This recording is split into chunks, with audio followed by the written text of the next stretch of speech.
that clear answers were being given. It was nice theory, you know, read about interesting principles, but it sort of stopped there, and it didn't go much further. Or in some cases, it was nice theory, but even the theory itself was a little bit confused or just wasn't quite sure. And you know, it's interesting with Falun Gong because you know, if you read the main book, Zhuang Falun, it's not like the language is you know, mysterious or something you have to have a PhD to. It's very plain language. It states things very clearly, but it goes bing right to the heart of a matter, and it explains something in a way. And again, it's not just an intellectual process. Oh, now I understand how karma works, but it's something you actually feel. It goes through you. Not do I only understand how it works, I understand how my life and what I do in my life is related to the laws of karma, and how that actually affects me.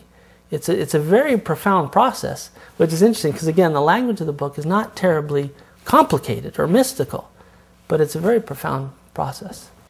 一边是体育健将和健身房常客，一边是由许多老年人习练的动作以缓慢圆为特征的法轮功功法，两者似乎摆不到一起。然而一入门，里外不但很快为法轮功的5套功法所倾心，而且找到了真我，找到了在任何环境中都能立于不败之地，都能提升自己的通天大道。Well, there's a few aspects I think to talk about it. I think the first one that was most obvious when I first started was on the physical side. You know, as I mentioned in high school, I was, you know, the star athlete, and I continued to be an athlete in college, and even after college, very much into working out. I'd work out 7 days a week. Sometimes if I was really tight on time and I had to choose between lunch and working out, I'd work out. I mean, it was that kind of rigorous mentality just because I liked doing things physically. I liked running, I liked camping and hiking and stuff, but also I liked the feeling of being fit. I really, when you go to a gym regularly, it was a feeling of just being healthy and strong. It was different than if you just laid on the couch for a week. You can tell the difference. What first blew me away about Falun Gong was I look at the exercises and they're hardly doing anything. I mean, it's a sitting meditation first of all, and then it's this very slow motion exercises, not even breaking a sweat. I'm thinking, okay, no matter where you look in traditional Chinese culture, you'll find some type of self-cultivation or meditation practice. So it was a very key component.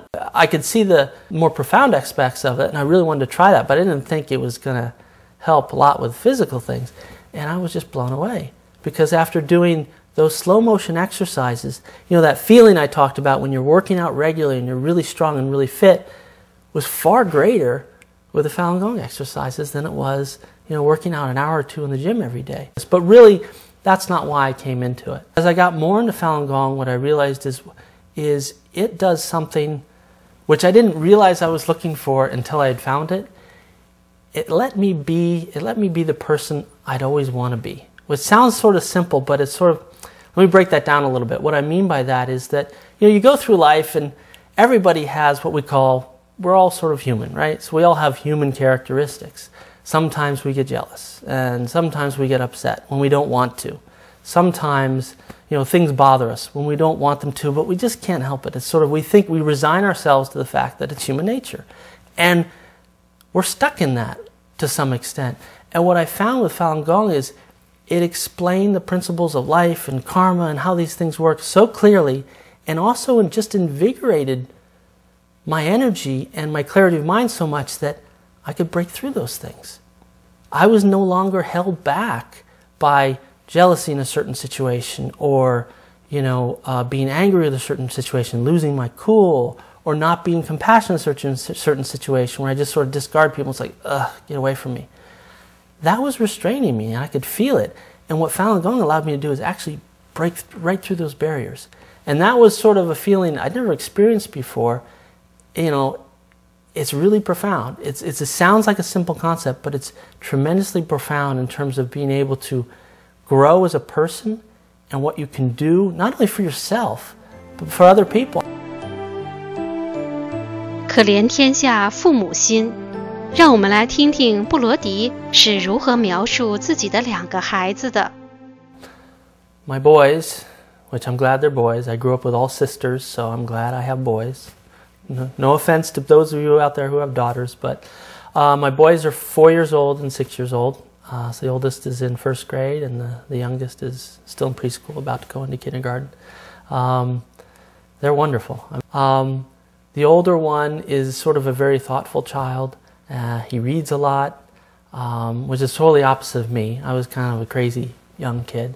And the youngest child is a total ham. I mean, he looks like he's going to be an actor, because every time he walks by a mirror, he stops and he starts posing and doing all these kinds of things. So they're very different boys, but they get along very well. So it's been a real blessing. 孩子是家庭的重要组成部分，父母和孩子的关系融洽健康，能让一家人其乐融融。父母对孩子的教育理念和教育方法，不仅影响到孩子的一生，也影响到父母甚至祖父母的家庭生活。Well, it's interesting. My expectation of family and children has changed quite a bit. In my youth, it was sort of family, whatever. I just want to go out and explore life and have fun.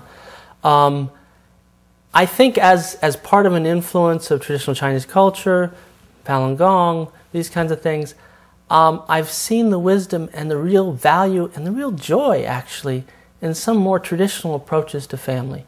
One thing I see, for example, with my own kids, is that a healthy relationship with my parents, their grandparents, is really vital. It's vital for both parties, because for my parents, it's a chance to be around the young kids, and my parents love children. They're very good with children.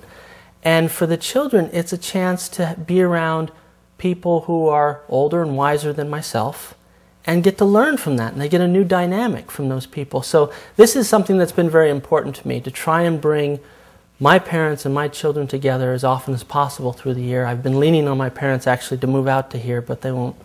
He's got his own life in New Mexico. But they come out several times a year, and that's a really important thing to me, that family connection be maintained, because it really helps the children's development. It really helps the parents as well. Typically in the West is that children, it's a little too loose.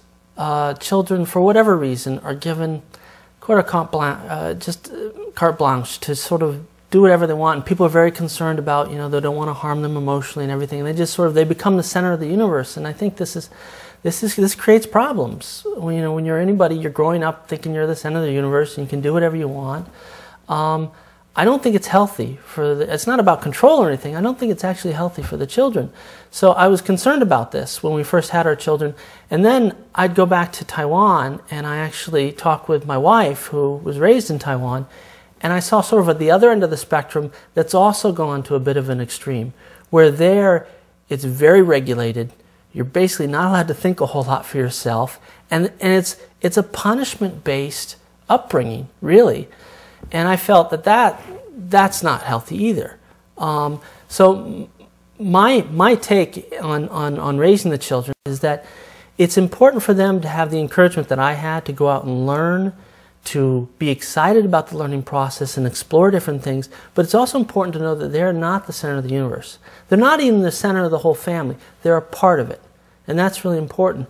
And it's important in everything you do, whether it's you're going to dinner to set the table, well, they're going to help with that process. They're not just going to have everything brought to them.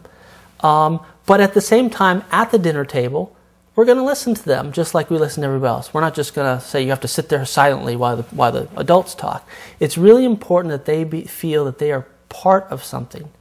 And that's really what I've tried to do, raising the boys. Now, I've had to do it a little bit by myself, because my wife, again, she had a tough time growing up in Taiwan. It's a very sort of rigorous thing, and she's very wary to do the discipline action. So I'm the disciplinarian in the family, which is, fine. I don't mind. But for me, that's always been a very important issue, about how to make sure that they're brought up well-disciplined, but encouraged. And it's tough, because we're here in the West, and a lot of the kids that they hang out with maybe aren't necessarily brought up that way. So I've had to kind of steer the ship properly, so that they get that without being influenced too much by what's going outside, but also not being alienated. If they go over a friend's house, they go to a friend's house. If they do stuff over there they wouldn't do in this house, so be it. But that's always been a very important thing for me, is to make sure that they have that kind of upbringing.